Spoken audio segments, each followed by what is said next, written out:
英語聞き流しリスニング、英語テキストと MP3 ダウンロード、その他の物語はホームページからお聞きいただけます。88thpp.com 88thpp.com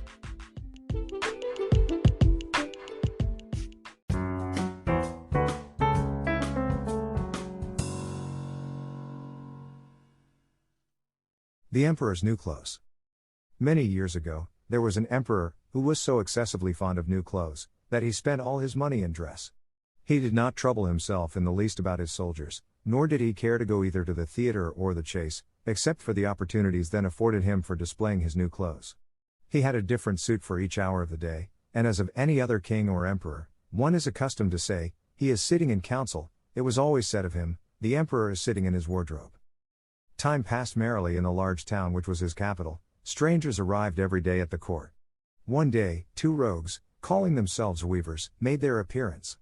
They gave out that they knew how to weave stuffs of the most beautiful colors and elaborate patterns, the clothes manufactured from which should have the wonderful property of remaining invisible to everyone who was unfit for the office he held, or who was extraordinarily simple in character. These must, indeed, be splendid clothes, thought the emperor. Had I such a suit, I might at once find out what men in my realms are unfit for their office, and also be able to distinguish the wise from the foolish. This stuff must be woven for me immediately. And he caused large sums of money to be given to both the weavers in order that they might begin their work directly. So the two pretended weavers set up two looms, and affected to work very busily, though in reality they did nothing at all. They asked for the most delicate silk and the purest gold thread, put both into their own knapsacks, and then continued their pretended work at the empty looms until late at night.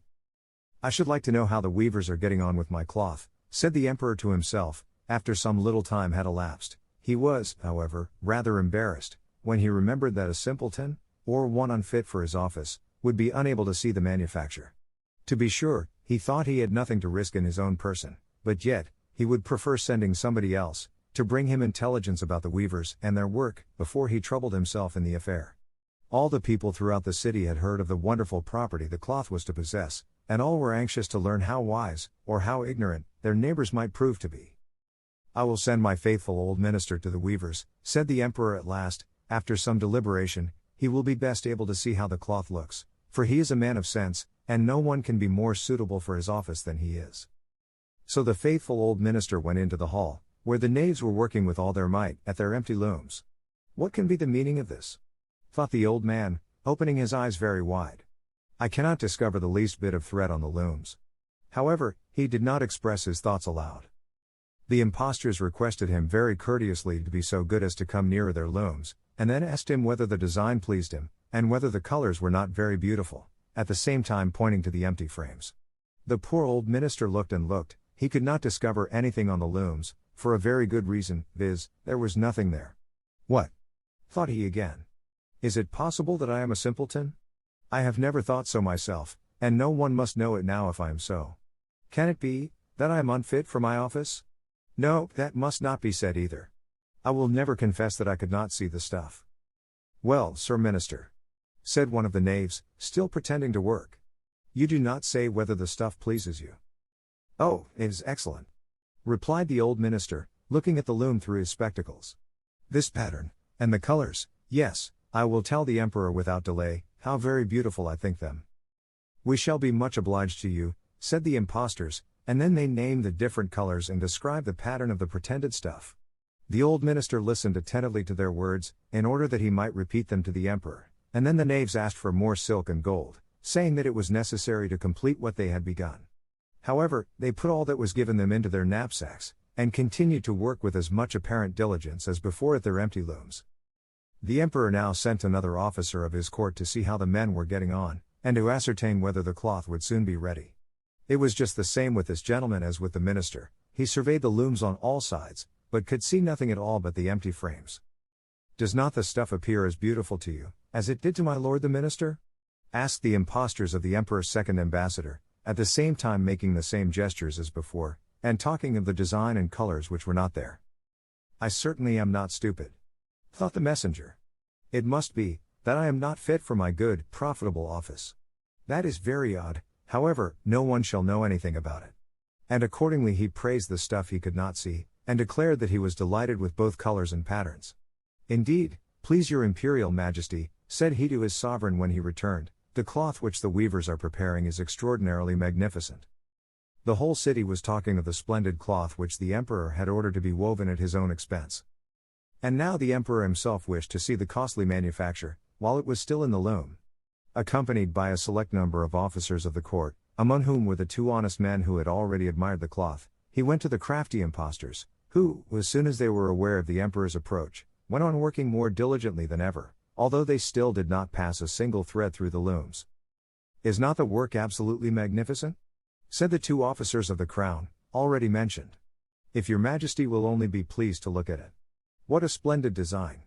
What glorious colors! And at the same time they pointed to the empty frames, for they imagined that everyone else could see this exquisite piece of workmanship. How is this? Said the emperor to himself. I can see nothing. This is indeed a terrible affair. Am I a simpleton, or am I unfit to be an emperor?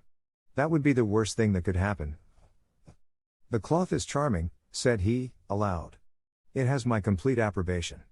And he smiled most graciously, and looked closely at the empty looms, for on no account would he say that he could not see what two of the officers of his court had praised so much. All his retinue now strained their eyes, hoping to discover something on the looms, but they could see no more than the others. Nevertheless, they all exclaimed, "Oh, how beautiful!" and advised his majesty to have some new clothes made from this splendid material, for the approaching procession. Magnificent! Charming! Excellent! Resounded on all sides, and everyone was uncommonly gay. The emperor shared in the general satisfaction, and presented the impostors with the ribbon of an order of knighthood, to be worn in their buttonholes, and the title of gentlemen weavers. The rogues sat up the whole of the night before the day on which the procession was to take place, and had 16 lights burning, so that everyone might see how anxious they were to finish the emperor's new suit. They pretended to roll the cloth off the looms, cut the air with their scissors, and sewed with needles without any thread in them. "See!" cried they, at last. "The emperor's new clothes are ready." And now the emperor, with all the grandees of his court, came to the weavers, and the rogues raised their arms, as if in the act of holding something up, saying, "Here are your majesty's trousers. Here is the scarf. Here is the mantle. The whole suit is as light as a cobweb, one might fancy one has nothing at all on, when dressed in it. That, however, is the great virtue of this delicate cloth." "Yes indeed," said all the courtiers, although not one of them could see anything of this exquisite manufacture.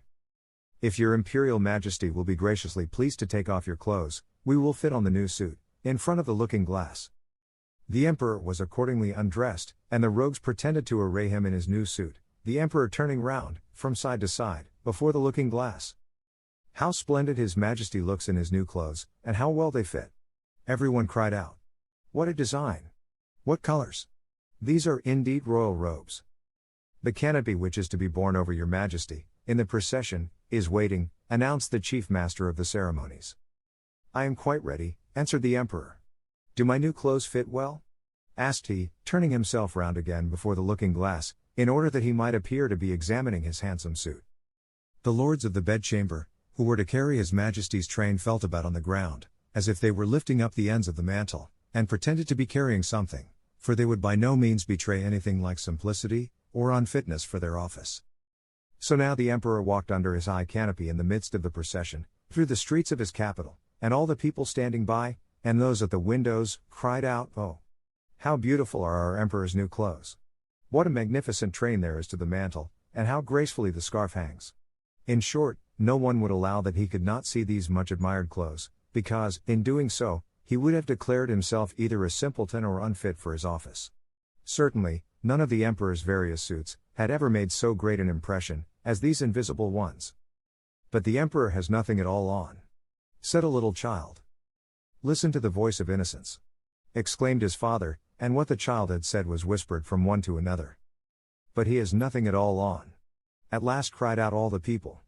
The emperor was vexed, for he knew that the people were right, but he thought the procession must go on now. And the lords of the bedchamber took greater pains than ever, to appear holding up a train, although, in reality, there was no train to hold.